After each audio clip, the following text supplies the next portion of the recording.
Pemirsa, kenaikan upah minimum provinsi yang lebih kecil dari tahun 2020 menuai pro kontra kaum buruh. Pandemi yang belum berakhir dan juga laju inflasi menambah beban buruh dalam menafkahi keluarga. Dan berikut rakyat bicara bersama dengan Kevin Pakan dalam Buruh Tuntut Upah Layak.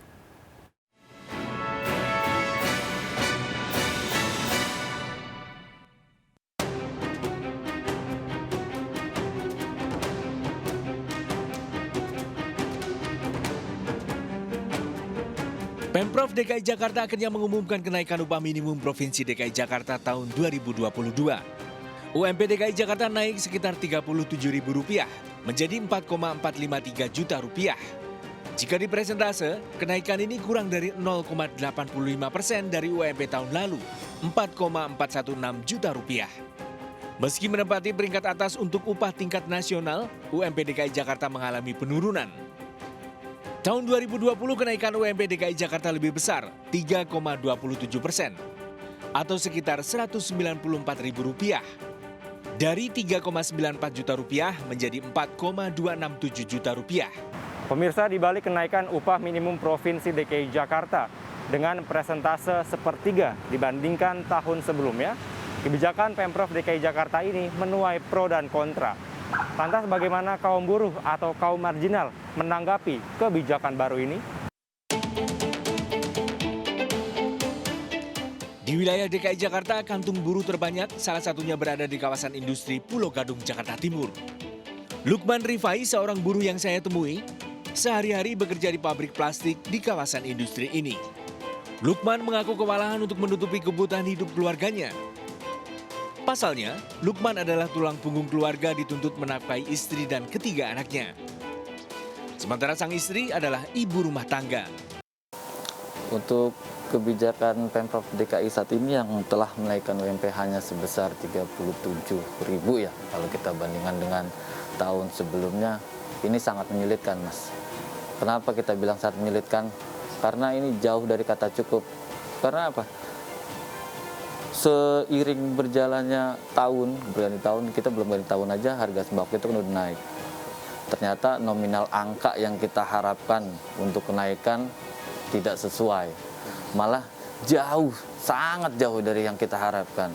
Hanya 0,83%. Kita berharap itu mencapai angka 5% aja kita sudah sangat bersyukur. Tapi malah hanya 0, itu sangat menyulitkan sekali, Mas. Kita tahu harga-harga sembako itu seiring berjalannya waktu, setelah ada kenaikan UMP, pasti yang namanya pemerintah itu menaikkan harga. Jadi bisa dikatakan walaupun kita naiknya tinggi, itu kadang sama aja. Apalagi ini hanya 0,83% dengan nominal kenaikannya Rp37.000. Sekarang Rp37.000 satu bulan. Kalau kita kalkulasikan dibagi 30 hari, itu kurang lebihnya satu hari hanya kita mendapat Rp2.000. Kita bicara unek-unek untuk bicara UMP ya, kita kembali ke awal lah. Kita ada perhitungannya, kenaikannya itu melalui perhitungan komponen hidup layaknya seperti apa. Terus pemerintahnya juga bisa pro ke para buruh gitu. Nggak cuman menyimpulkan sebelah pihak gitu. Terus jangan ya paling nggak kalaupun ada hal-hal yang terkait dengan kenaikan buruh, kita bisa bicarakannya semua ruang lingkup nih Pak. Dari pihak pengusaha, pihak pekerja, pihak pemerintah, semua dijadikan satu. Dari Jakarta Timur saya melanjutkan perjalanan ke kantung buruh di pinggiran ibu kota, yakni Kabupaten Bekasi, Jawa Barat. Kenaikan upah minimum kabupaten kota di luar Jakarta, termasuk Kabupaten Bekasi, baru disahkan 30 November nanti. Kenaikan UMK di luar ibu kota diprediksi 1,09%. Jika dihitung dari UMK tahun ini 4,791 juta, kenaikan upah hanya sekitar Rp52.000. Pemirsa, di tengah ekonomi yang semakin terpuruk akibat pandemi COVID-19, kenaikan upah minimum dinilai oleh para buruh tidak berpihak pada nasib mereka. Seperti di daerah penyangga ibu kota DKI Jakarta, kaum buruh di Kabupaten Bekasi, Jawa Barat berharap akan naiknya upah minimum kabupaten atau kota naik menjadi 7%. Kaum buruh sepakat menolak bila pemerintah Kabupaten Bekasi tetap bersikeras menaikkan UMK hanya 1,09%. Di Kabupaten Bekasi, Jawa Barat, Asnan Erdin Iljin adalah buruh pabrik yang saya temui di kawasan industri. Asnan memiliki 1 anak, mengaku masih menumpang di rumah orang tuanya meski sudah bertahun-tahun bekerja. Asnan mengaku tak mampu mengontrak ataupun membeli rumah karena upah yang diterimanya hanya cukup untuk memenuhi kebutuhan makan sehari-hari. Jadi harapan saya di Bekasi itu ada kenaikan upah sebagaimana tuntutan buruh, yaitu minimal 10%. Harapannya dengan kenaikan upah 10% itu bisa lebih menjamin hidup layak buruh atau pekerja yang ada di Kabupaten Bekasi, sehingga akan menjamin masa depan anak-anaknya ke depan untuk pendidikannya, untuk biaya-biaya dan lain-lain yang mungkin kebutuhan semakin hari semakin meningkat. Ya. Terus terang saya kurang setuju jika kenaikan upah di Kabupaten Bekasi itu hanya di angka 1,09% ya Pak ya.